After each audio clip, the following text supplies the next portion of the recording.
how we can actually do, how difficult the problem is, but also how doable the goal is. And I just, if you wanted to kind of just winding up, I mean, I'm just kind of any kind of final thoughts on this transformation that America really has to go through, and basically how hopeful you are about the possibilities of actually pulling this off. I'm very hopeful that it could be pulled off because the transformation requires technology that already exists. It requires a level of capital investment that is easily done with the amount of capital that's in the world. Most of it is circling, looking for a home right now. So there's a lot of possibilities there. We certainly have the talent and the skills and the motivation.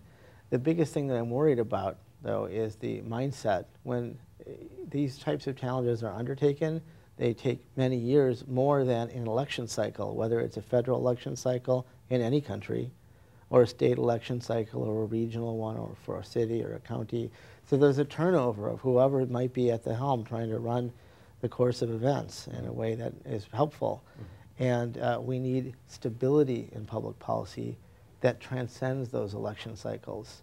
What's worked in Germany for solar, for example, those feed-in tariffs are supported by the left and the right, and they've been done in a stable way where the folks who are developing the power plant financing know that they can count on that environment in a certain way, whatever it may be. In the United States, we have a patchwork of disharmonized state-by-state policies that vary from year to year, sometimes from month to month, along with a federal policy which is wavering over decades, and it becomes very difficult to make business decisions in an unstable environment. And our customers, my customers, are the folks, the global utilities that put power plants wherever the business case makes sense.